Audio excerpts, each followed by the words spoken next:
Hey, Jack. Don't you like it? Better like this? You know, with some clothes on. Isn't it sexier? Hell no. That's not what I paid off. Don't take it all off. All right, just wait a second, okay? Dag nabbit. Wait a second. Hurry up, woman. My meter's running down, Sonova.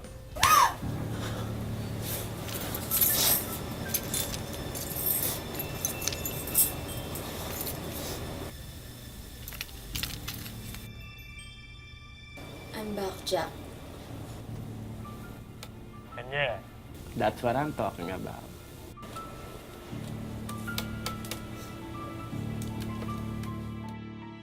Laganap na rin ang mga cybercrime gaya ng online prostitution. Kumakalat po ito ngayon, kasabay ng madalas na paggamit ng internet. Nagbabayad ang mga parokyano nito para makapanood ng mahalay at masela na palabas. Tampok po namin ngayon ang kwento ng isang buhay na nasira dahil sa kalakarang ito.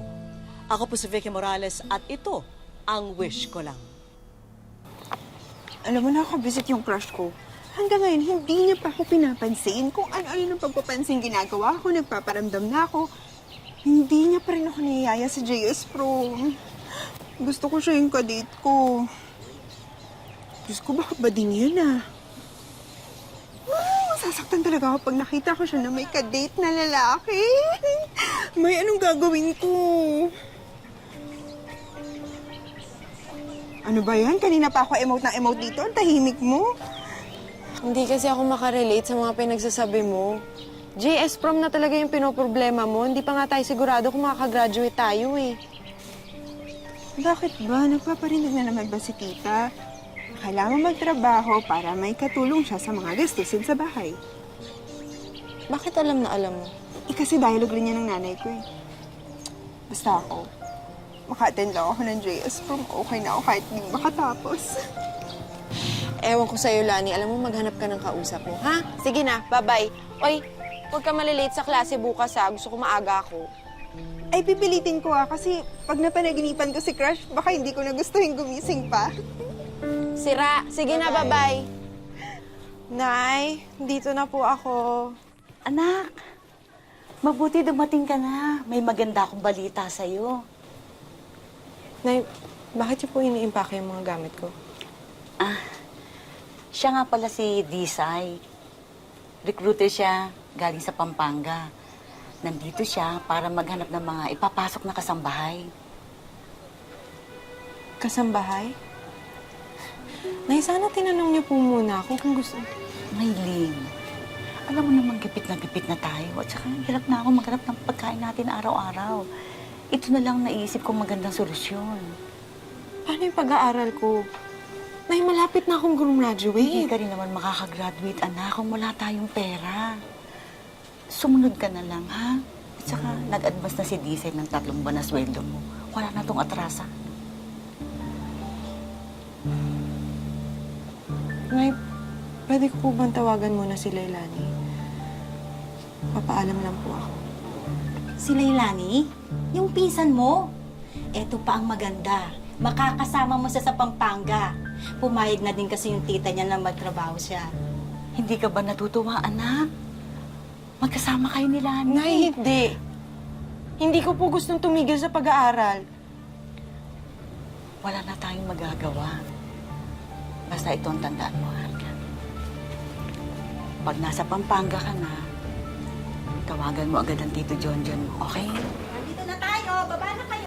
Kanina pa namin kayo hinihintay eh. Oh, pasok na. Huwag na kayo mahiya. Ayun, no? Girls, pasok kayo, dali. Pabuhin mo muna dyan. O, Disay. Magaganda ba yung mga dala mo sa akin ngayon? Of course, Mami Sen. Palagi naman, di ba? Girls, eto si Mami Sen. Siya yung magiging boss nyo. Magandang hapon po. Kahit labag sa loob ni na Maylin, natuloy ang pasya ng kanilang mga magulang na mga muhan silang magpinsan. Oo nga. Joel, Ma'am, ang dato mo. tumon. Disay, Thank you, Mami Sen. Paano po? Mauna na ako. Oh, girls, magpaka-enjoy kayo dito, ha? I-enjoy niyo ang trabaho at magpapakabait kayo. Sige po, mauna na ako. Oh, girls, alam ko, napagod kayo sa biyahe. Sa ngayon, ipapakita muna ni Joel sa inyo kung saan ang magiging mga kwarto ninyo. Magbihis kayo, maligo kayo, magpahinga kayo, pagkatas maghapunan kayo. Kailangan presko kayo para sa unang araw ninyo bukas. Okay ba? Okay po. Yan na kayo. Tutulog kayo yung kwarto niyo. Jay, tas. Salamat. Ano mga gamit niyo? Jay, tas. Okay naman kami dito. Mababait nga yung mga boss namin. Pinakain kami agad. Tapos ngayon, magpapahinga na kami. Mabuti naman kung ganun. Basta kapag may problema, tumawag kayo agad sa akin, ha? Biniling kayo sa akin ng nanay niyo. Kaya akong bahala sa inyo, ha? Salamat po, Tito. Sige po, matutulog na po kami. Maaga pa daw kami bukas eh. Okay, sige. Pagpalain nawa kayo ng Panginoon. Lani, ingat kayo dyan. Maylin, ha? Bye-bye po. Bye, Tito.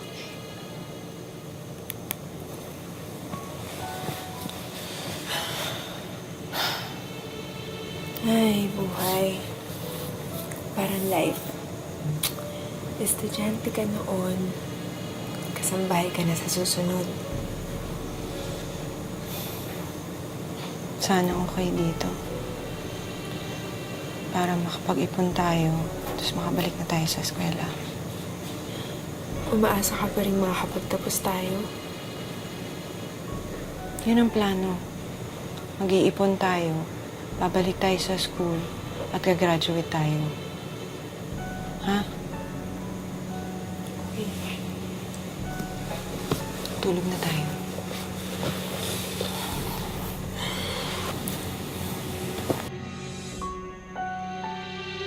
O yan, ha? Marunong ka nang makipag-chat sa internet. Eh, susubukan kita, ha? Sige nga. Lakasan mo nga yung volume. Yan, very good. Okay ka na. O, sinong next? Maylin. Maylin, di ba? O, ikaw next. Insan, kayang-kaya mo yan. May alam ka ba sa computer? Opo, may computer subject po kami sa school. O sige, kung talaga may alam ka, buksan mo ngayon yung chat box. Ganito lang yan, eh. Kaya ko na po. Magbihira ka naman, oh. Tinuturuan lang kita, eh. Very good, ha? Ganito na lang, ha? Mag-practice kayo rito. Tapos, salitan kayo sa paggamit ng computer. Ha? May, bakit kaya ganito yung pinasuot sa atin? Hindi ako sanay. Ali kayo, baba kayo, baba. Ayan. Magaganda na kayo. Very good. Ngayon ang araw ng inyong trabaho. At ang trabaho ninyo ay isa lang. Yun ay makipag-usap sa taong nasa kabilang linya ng computer na yan. Di ba po kasambahay yung trabaho namin dito? Eh, bakit? Hindi ba kasama namin kayo sa bahay? Eh, di mga kasambahay kayo. Ang trabaho mo ay sumunod sa utos ko. At ang utos ko ay kausapin ninyo yung mga tao sa kabilang linya ng computer. Paitan mo. Maging magalang ka. Balambing. Pasayahin mo sila. Gawin mo lahat ng gusto nila. At kapag nagawa niya yan, may malaking bonus kayo sa akin. Maliwanag?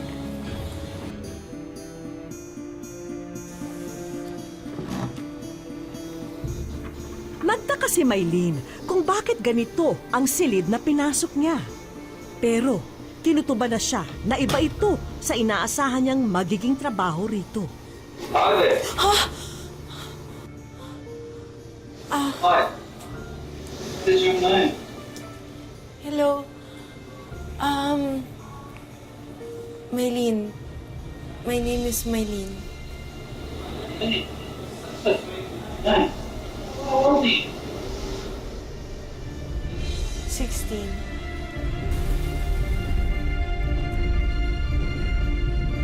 Could you dance for me, Lani? Po? I mean, you want me to dance?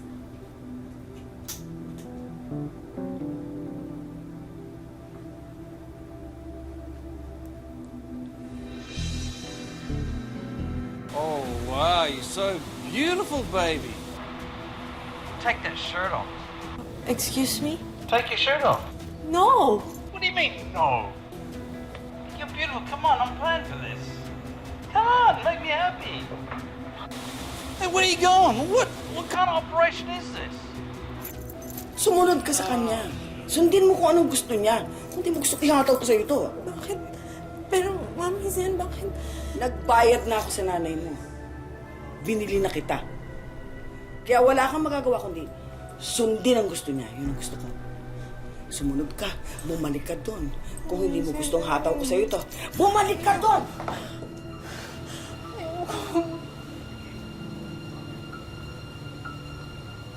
Ah, you're back, babe. What's so sad? Ready to take your shirt off?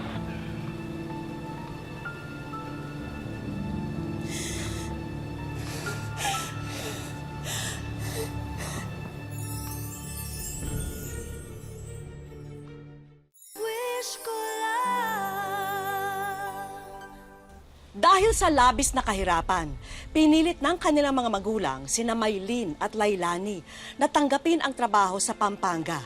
Ang hindi nila alam, cyber prostitution ang napasok nila. Isang sindikato ang namamahala at nagpapalabas ng kalaswaan gamit ang internet para sa mga customer nila sa ibang bansa. Yeah, oh. Oh. Yes, yes! Yes, yes! Oh, baby, it's so beautiful! Okay kayo. Siguradong wala na kayong gadgets dito, ha? Kapag nahulihan ko kayo na may hawak na cellphone, nakikita niyo to? Tatagpasin ko lahat ng mga tenga niyo. Liwanag! Liwanag! Tulog na kayo. May, anong gagawin natin? Ayoko na dito. Gusto ko nang umuwi. Pinilit ko lang yung pinapagawa nila sa akin kanina. Gusto ko na din umuwi eh. Pero sasaktan nila tayo pag lumayas tayo dito. Kayo mag-alala. Masasanay din kayo. Bakit ba nila to ginagawa? Ano pa? Eh di para sa pera. Nagbabayad yung mga foreigner na yun para mapanood tayo. Yun nga lang, kay Mami Sen na pupunta yung pera. Pero hanggang doon lang naman yun, di ba? Hindi naman niya tayo para ibenta sa... Alam mo na. Bakit? Ano ba yung pinagkakaiba? Di ba't nagbebenta rin naman tayo ng katawan? Yun ang pinapagawa nila sa atin, di ba? Oo nga, hindi nila tayo kinakama, pero nagbebenta pa rin tayo ng aliw. Mga pokpok pa rin tayo. Mga bayarang babae.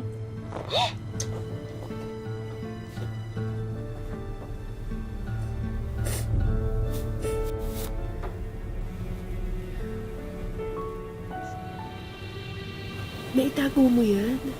Oo, kaya lang lubat. Walang saksakan dito eh. Okay kayo. Labas. Kakausapin kayo ni Mami Sen. Meron daw sasabihin sa inyo. Ano pang hinihintay nyo? Labas na!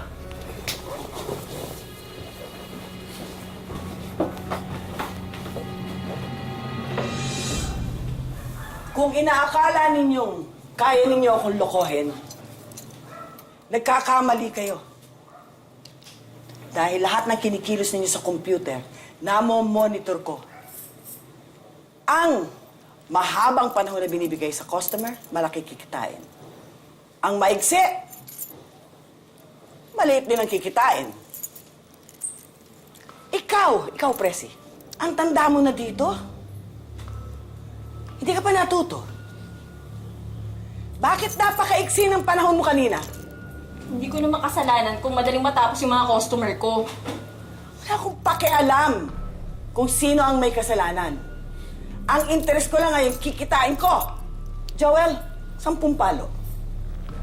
Ingatan mo lang na huwag tatamaan ng mukha at ang mga ibang parte ng katawan niya na gustong tignan ng customer. Malaki pa ang kikitain ng babaeng niyan para sa atin. Sige! Handa ka na ba?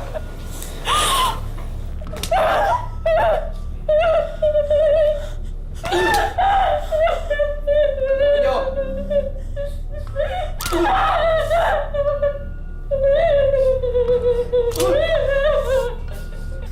Tumingin kayo! Ang sino mang hindi tumingin, susunod na paparusahan. Ang pinakamaliit ang kita, walang hapunan. Kaya pagbutihin ninyo kung hindi nyo gustong magutom o masaktan. Sige, Joel, tuloy!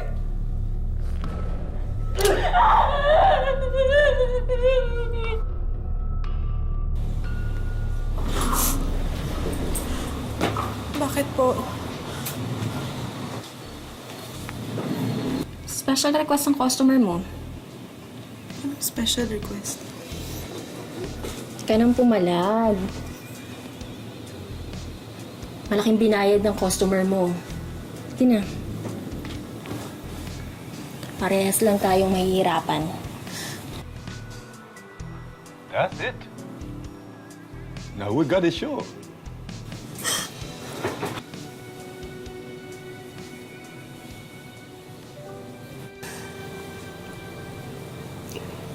May... Binaboy nila tayo. Ang mga hayop yung trato nila sa atin.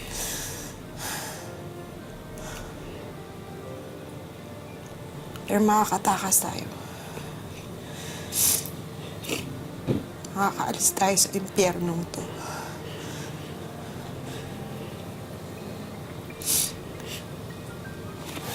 No. Kailangan ko makatawag kay Tito John. Sa computer. Di ba may extension?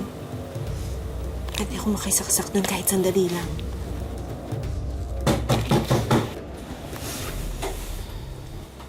Hoy kayo. Labas. Bakit? Anong bakit? Labas sabi!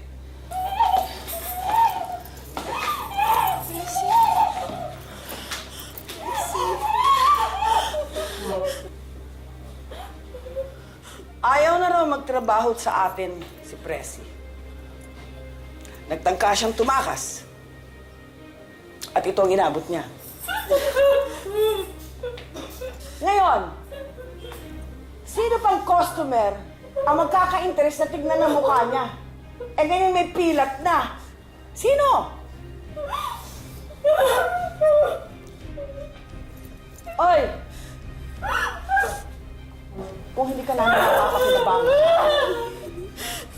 walang pwedeng makinabang sa'yo. Joel, alam mo na gagawin mo dyan?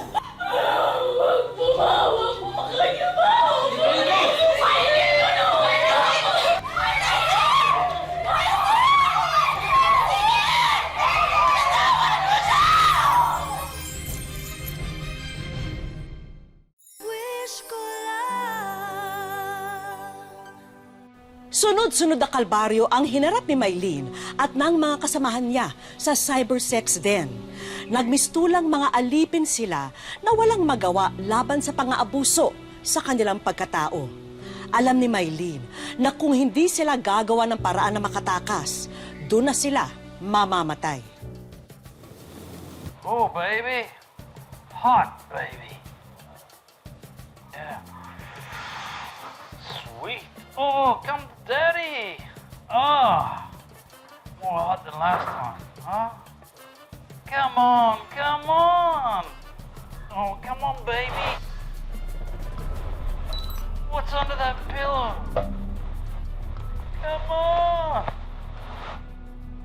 Sigurado ka ba sa gagawin mo? Delikado to. Ito lang yung naisip kong paraan para maiwan ako mag-isa dito. Kaya sige na, pag nagtanong sila, sabihin mo masama pakiramdam ko, ha? Sige na.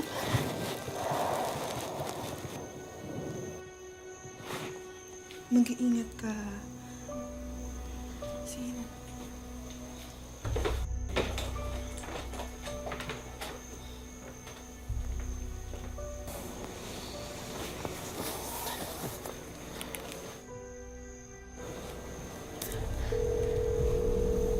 Hello? Hello, Eileen. Buti napatawag ka. Hello, Tito John? Eh, di ka rin tumatawag sa inyo eh. Simula nung dumating ka rito sa Pampanga, eh, tinatawagan ko tong number mo, hindi naman makontak. Tito, sinasaktan po nila kami dito. Hindi nila kami pinapaalis ng bahay. Ano ka mo? Saan kayo nandun? Pupunta kami ngayon dyan. Number 52, Bakugan Street po, Tito. Bilisan niyo po. Maylin! Maylin!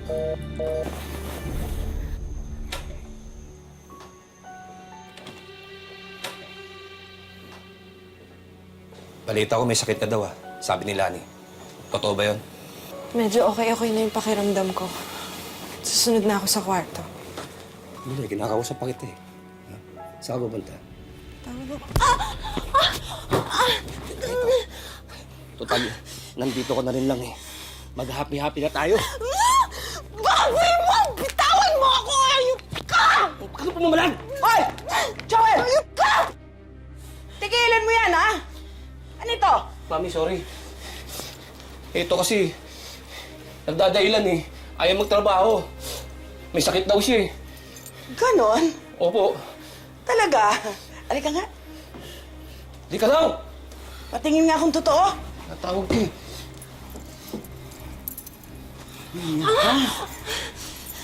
Sa lahat ng ayoko yung nagdadahilan para hindi lang makapagtrabaho. Sobrang katamaran mo ah! Alam mo, Joel, alam ko na kung anong dapat nating gawin dito eh, para maparusahan. Ano, Mami? Di ba gusto mo yung babaeng yan? Gusto. Ay, ibibigay ko na siya sa'yo. Salamat, Mami ha. Ano ba, Joel? Hindi ngayon! Hindi dito! Kami naman. Mag-iisip ako ng paraan kung paano natin mapapagkakitaan ito. Kailangan merong audience. Kuha mo. Kuha ko na, Mami. Halika na. Sige. Sumama ka na. Hello po, police station? Hindi ko alam kung bakit hindi ko ito naisipan agad.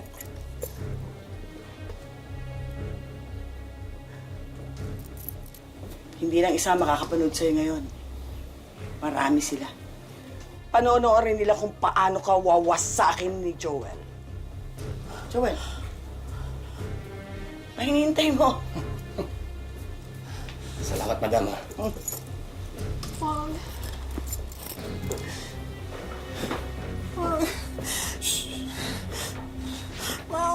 ka ano eh. Sandali. Yeah, come on, come on. Oh! Great! Yeah!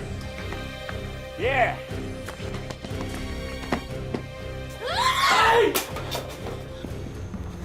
Walang kikilos ng masama.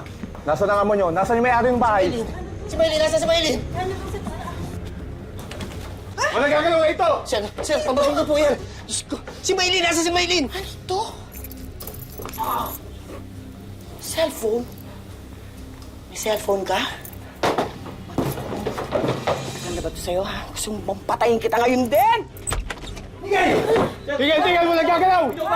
Ibaba mo yan! Ibaba mo yan! Ayoko! Ano ginawa niyo sa kapatid ko? Ha? Baba! Sir, huwag yung babalik, sir. Di ba? Hayop ka! Hayop ka! Demonyo ka! Hayop! Hayop! Wala mo ako sa lalan eh. Napagutusan lang po ako eh.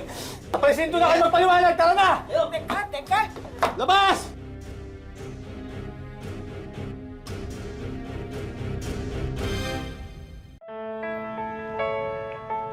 Kahit 7 taon na ang nakalipas, hindi lubos maisip ni Maylin, hindi niya tunay na pangalan, na makakalaya siya sa kapahamakan ng sitwasyon niya noon sa isang cybersex den.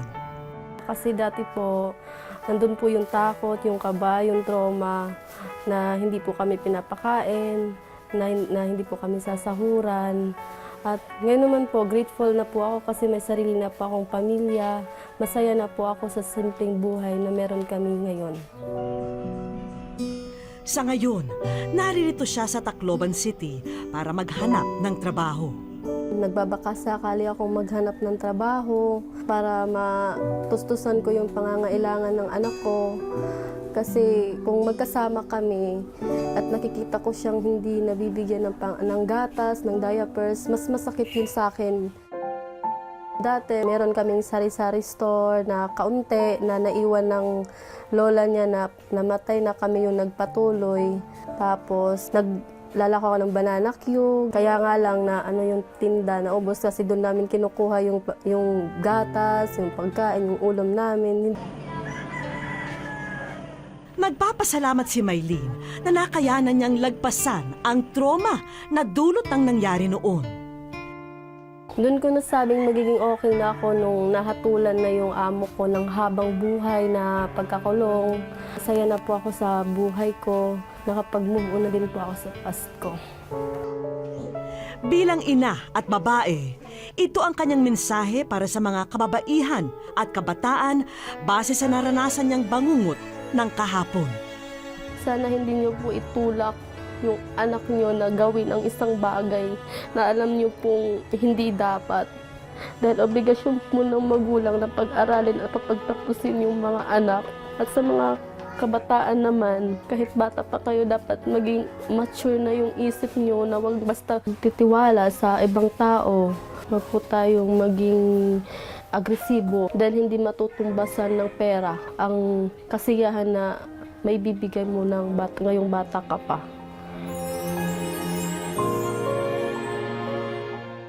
Sa aming pagbabalik, Hi, Maylene! Ikaw ay nasa Wish Ko Lang. ngayong araw, nakumbida si Maylene na magsalita sa isang pagtitipon ng ilang puno at staff ng barangay ng Tacloban. Magandang hapon po. Ako po si Maylene. I-share ko lang po yung nangyari sa akin about 7 years ago po. Kung hindi po dahil sa tulong ng mga lokal na ng mga pulis, DSWD, ng tiyuhin ko po, hindi po ako makakaligtas. Salamat. Bilang pasasalamat, isang video ang ipinapanood ng kakutsaba naming staff kay Maylene. Hi, Maylene! Ikaw ay nasa Wish Ko Lang. Unang-una, salamat sa iyong pagbabahagi ng iyong buhay. Alam namin, hindi madali ito para sa iyo. Kaya sa tulong ng kwento mo, sana magsilbi itong aral at inspirasyon sa ating mga kababaihan. At sa araw na ito, sana tanggapin mo ang ilang sorpresa ng Wish Ko Lang para sa iyo. Hindi ko po expecting. Masaya po. Lagi po silang maging positibo po. Maging matatag at huwag silang mawala ng pag-asa. Nagpapasalamat po ako dun sa mga taong tumulong po sa akin. Sa kabilang gusali, isang kaibigan din ang may hatid na mensahe na sana'y ikatuwa mo. Sa ngalan ng TESDA at ng City Government of Tacloban, ina-award namin sa iyo itong scholarship grant na iyong magagamit para for enrollment sa kahit saang training center dito sa Tacloban. Malaking tulong po sa amin. Maraming salamat po. At eto pa ang mga regalo naming supplies para sa iyong anak. Masaya po ako. Natupad na rin po yung wish ko po. Tanggapin nyo rin ang mga panindang ito para maipagpatuloy nyo ang inyong negosyong sari-sari store. Malaking tulong po sa amin sa bagong buhay po namin this 2018. May extra ring suportang pinansyal para sa inyo bilang buena mano sa taong ito. Patunay si Maylene na gaano man kadilim ang pagsubok ng nakaraan, malalagpasan ito sa tulong ng mga mahal sa buhay. At sa bawat hakbang, taglay dapat natin ang pag-asa na makakamit natin ang mapanatag na kinabukasan. Sa panahon ngayon, Dagsana ang mga paraan ng pang-aabuso. Kaya maging mapanuri po tayo. Mag-ingat at huwag basta-basta magtitiwala sa alok na nakakasilaw. Dahil ang hangad na ginhawa ay pinaghihirapan at pinagsisikapan. Maraming salamat po muli sa inyong pagsubaybay mga kapuso. Ako po si Vicky Morales para po sa Wish Ko Lang.